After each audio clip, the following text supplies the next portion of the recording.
Olá, eu sou Alex Sirtoli. Oi, eu sou Ana Clara Souza Oliveira. Eu me chamo Emerson Sá. Nós somos estudantes de Direito da Universidade Estadual do Tocantins.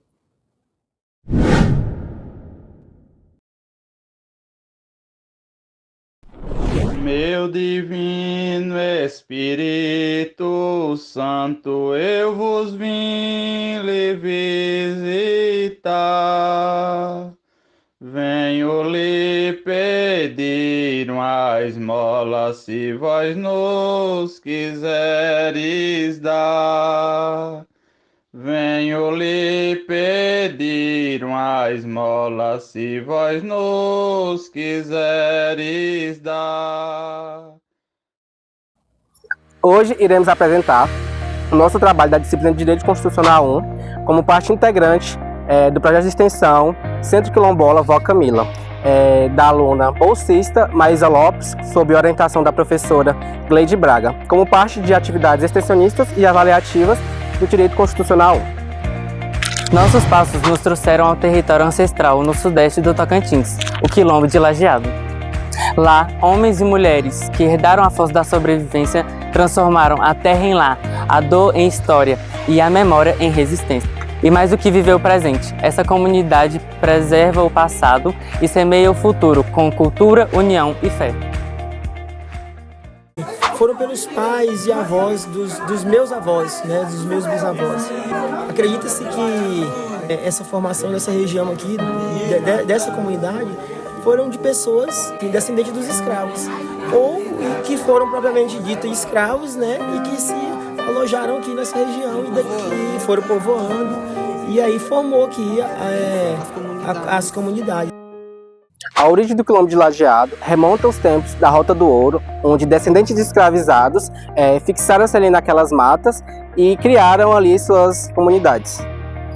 Eles vieram fugindo, resistindo e atravessaram gerações mantendo o que sabiam, a agricultura, a reza e a união.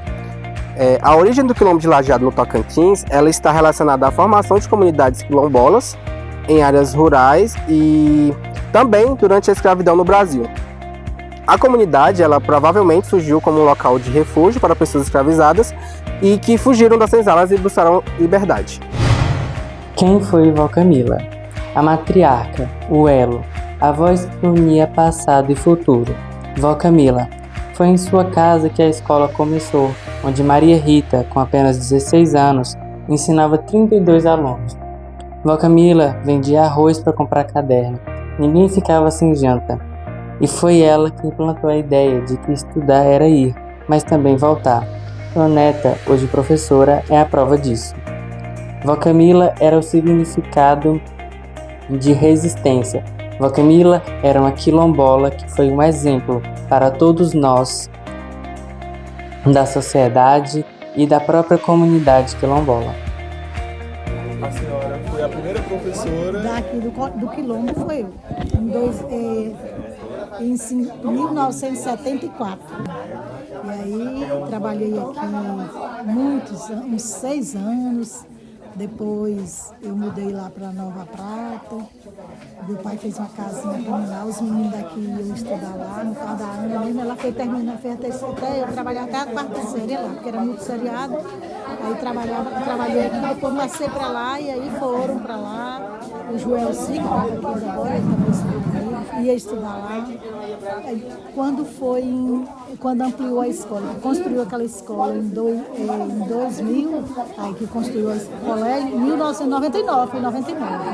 Aí eu mudei para ir para essa escola e estou aí até hoje. Não leciono mais, que eu lecionei até 2015. Aí Deus abençoou que eu aposentei e eu caí fora.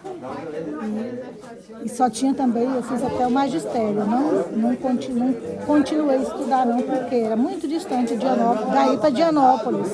As minhas colegas que terminaram o magistério comigo estudaram lá. Já fizeram faculdade, como o Carlos, que era da afinada Belcimar, a comadre Flora Ribeiro, aquela menina mãe de a Lurdinha, que foi colega minha no magistério, mas quando terminou eu parei e elas continuaram a estudar. De banco, era banco, não tinha cadeira. Aí a mesa era uma só, quando os que estavam escrevendo levantavam do pé da mesa, aí vinha esses, terminavam, vinham os outros, era assim, desse jeito. 6 horas a gente ia pro rio buscar água, para fazer o lanche, tomar banho, aí chegava, vinha para a sala de aula. E elas me ajudaram muito, a avó Camila me ajudou muito, ela para mim era a segunda mãe. Ela dava aula também? Não, ela não dava aula não, mas pedia os alunos para obedecer, para respeitar. E eu morava aqui com eles, eu era de menor nessa época, eu tinha 16 anos. E tinha 32 alunos. Ela vendia arroz, comprava caderno. Tinha menino que vinha para a escola, não tinha caderno. Aí dos filhos dela, ela tirava a folha, dava a folhinha para quem? Para os meninos que não tinham caderno. Eu comprava 2, 3 cadernos, dividia para esses alunos. E foi desse jeito. Mas tinha aluno que entrava no início, no final do ano já estava lendo e escrevendo.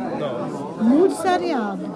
Mas, então, o respeito era outro, não é o de hoje. Hoje em dia a gente não pode nem falar alto, tem que falar de voz bem passiva, e mesmo assim ainda tem aluno que não entende, que toma para o lado errado.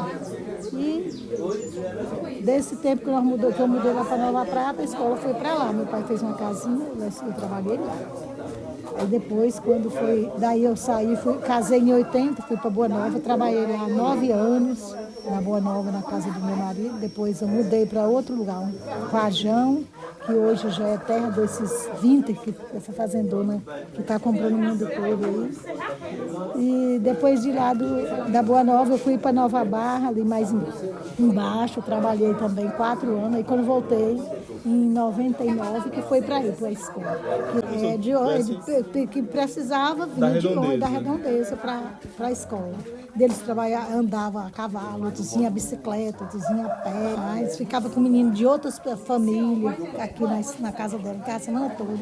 Aí quando terminava a aula, sexta-feira, estava todo mundo ia embora. Domingo de tarde chegava. Então ela hospedava. É como se fosse internato, né? Ficava a semana e ia embora. Eles traziam o que eles tinham em casa e o que eles não trazia, ela supria. Ninguém ficava sem almoço, sem janta, sem merenda, não. Ela dava para todo mundo. E os netos para voltar. Aí essa neta voltou. Eles são 12 irmãos.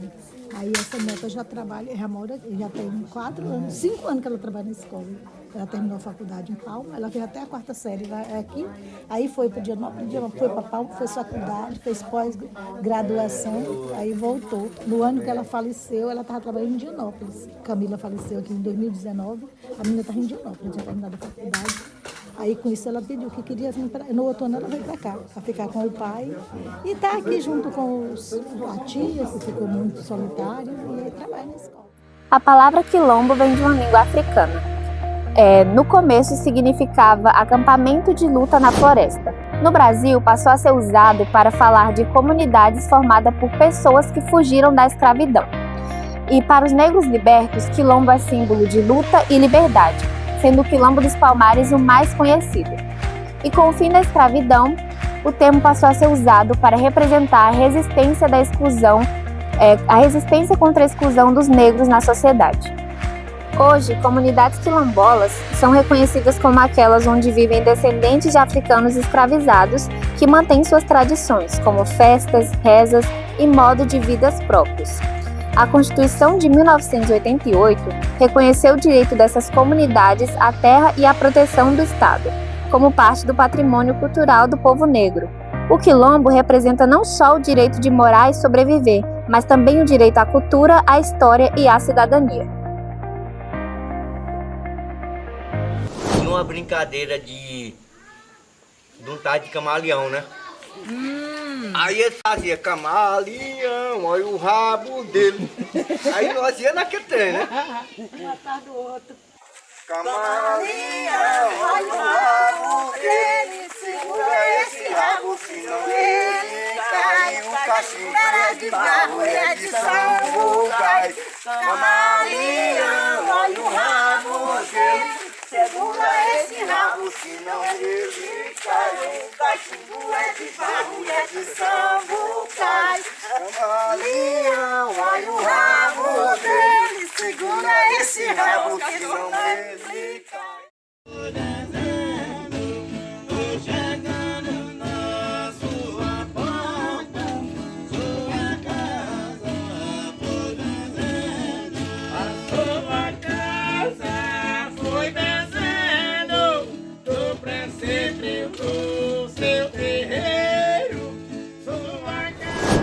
A história de Vó Camila, ela está intrinsecamente ligada à comunidade quilombola de Lajeado. Ela, como matriarca, ela desempenhou um papel crucial na preservação da memória dos seus antepassados e na luta pelo reconhecimento da comunidade quilombola.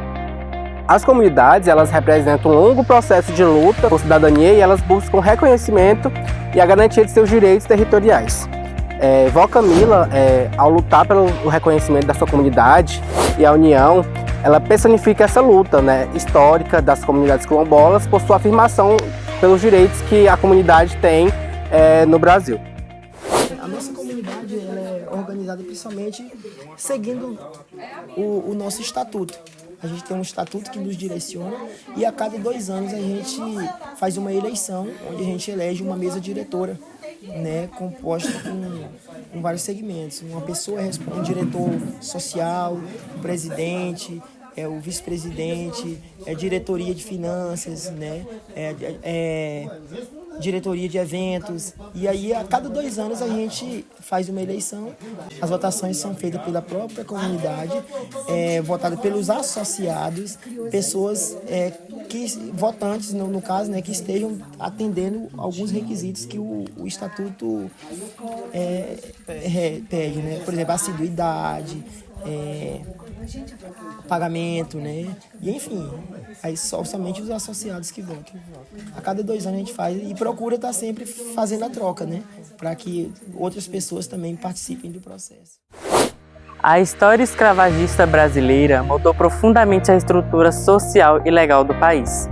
Mesmo após a abolição, os egressos da escravidão enfrentaram severas restrições à sua cidadania. O constitucionalismo brasileiro do Império à República Velha não garantiu plenamente os direitos aos libertos e negros. A Constituição de 1824, ela considerava o cidadão brasileiro nascido no país, mas a lei eleitoral de 1881 excluiu os libertos da cidadania política. Eles também não tinham acesso à instrução primária e não obtinham autorização legal para criar associações baseadas em laços étnicos e raciais. Esse período ele foi marcado pela afirmação do racismo científico e sua influência nas políticas públicas. As constituições brasileiras entre 1824 e 1988, embora estabelecendo marcos legais para a nação, convivendo com essa realidade de desigualdade e exclusão racial, decorrente da herança escravista, o reconhecimento efetivo dos direitos das populações negras e indígenas e a consideração da diversidade étnico-racial como princípio educativo só ganhariam status geral no início do século XXI. Com relação ao Estatuto da Igualdade Racial, as políticas de promoção da igualdade racial no Brasil a partir da Constituição Federal de 1988. A Constituição de 1988 reconheceu o Brasil como um país pluriétnico e multicultural e garantiu o reconhecimento e a valorização das culturas dos diversos grupos que participaram da sua formação, bem como o direito à diferença. Entre os objetivos fundamentais da República Federativa do Brasil está o de promover o bem de todos, sem preconceitos de origem, raça, sexo, cor, idade e quaisquer formas de discriminação. A Constituição Federal também repudia o racismo em suas relações internacionais e tornou obrigatório o ensino das histórias e culturas africanas, afro-brasileiras e indígenas na educação básica. Outra legislação fundamental é o Estatuto da Igualdade Racial, Lei nº 12.288 de 2010, que tem como objetivo combater a discriminação racial e as desigualdades sociais que afetam os afro-brasileiros. O Estatuto também estabelece um incentivo à valorização da participação e herança cultural da população negra nos meios de comunicação. Para organizar e articular as políticas públicas e ações afirmativas, foi criado o Sistema Nacional de Promoção da Igualdade Racial. Outras leis relevantes mencionadas incluem a Lei 12.519 de 2011, que institui o Dia Nacional de Zumbi e da Consciência Negra, 20 de novembro, e a Lei 12.711 de 2012, reconhecida como a Lei de Cotas, que dispõe sobre o ingresso em universidades e instituições federais de ensino. Mas, apesar desses avanços legislativos, as fontes indicam retrocessos e desarticulação nas políticas de promoção da igualdade racial, a partir de 2015, com o desmonte de instituições e discursos que negam o racismo e desqualificam a desigualdade racial, embora haja esforços recentes para reconstruir essas capacidades. A Constituição Cidadã de 1988 foi a que reconheceu os direitos das comunidades quilombolas no Brasil. Especificamente, o artigo 68 do Ato das Disposições Constitucionais Transitórias estabelece aos remanescentes da comunidade quilombola que estejam ocupando suas terras o reconhecimento da propriedade definitiva, devendo o Estado emitir-lhes os títulos respectivos. Esse dispositivo jurídico foi resultado de intensa luta dos movimentos sociais negros parlamentares que levaram a questão dos quilombos à Assembleia Nacional Constituinte.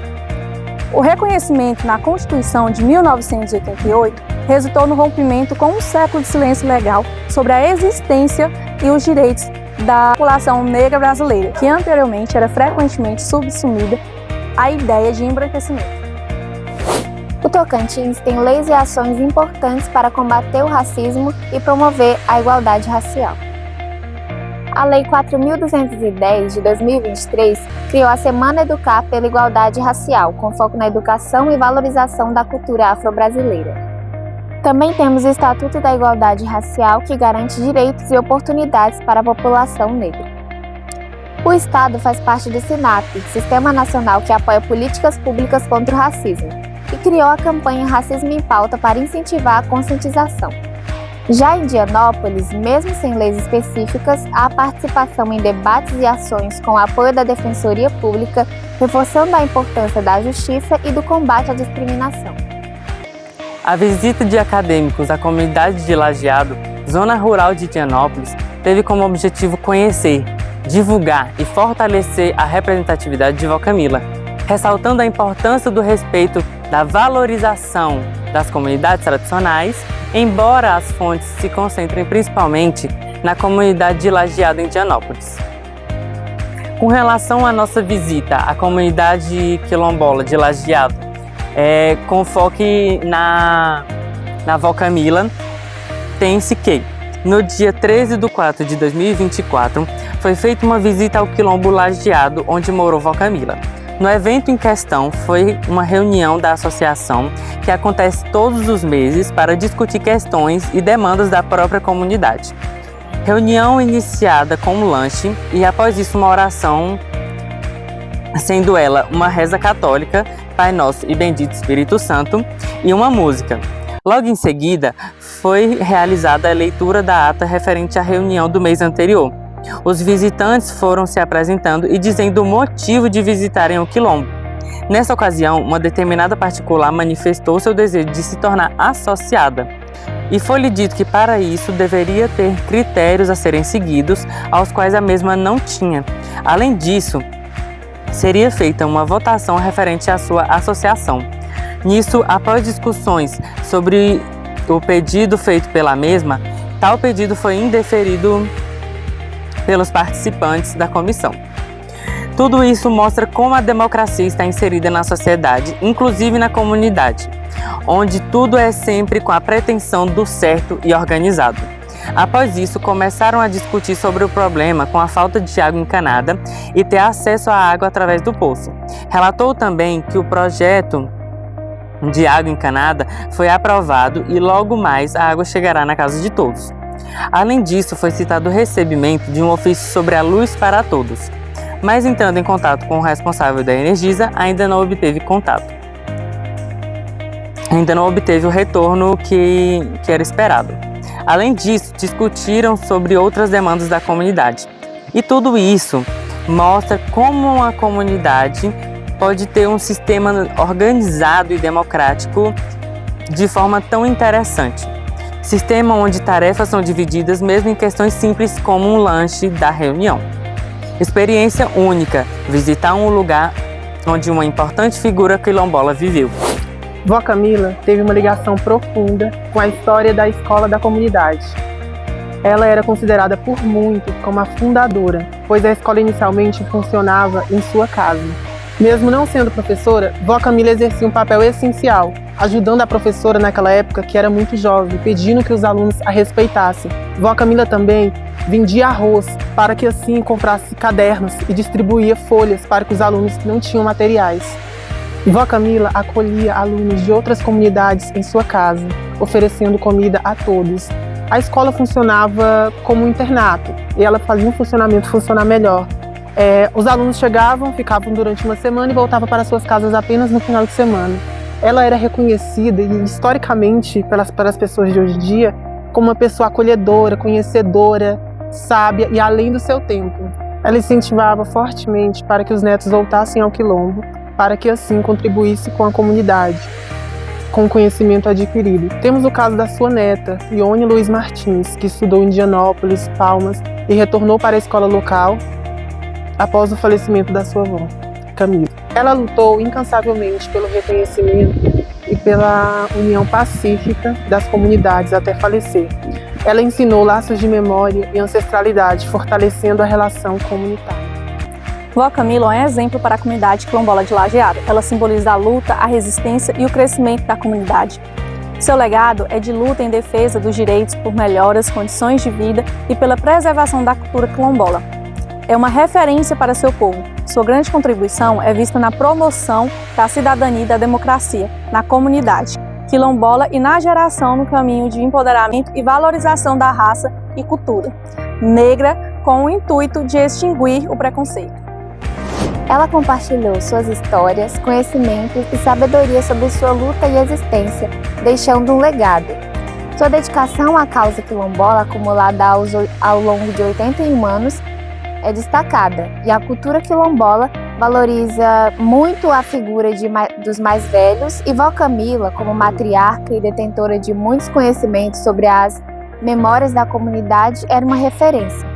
A Prefeitura de Indianópolis reconheceu sua importância à cultura, planejando homenagear a gastronomia quilombola da comunidade de Lajeado no primeiro Festival de Gastronomia e Cultura da cidade, evento na qual Dona Camila esperada.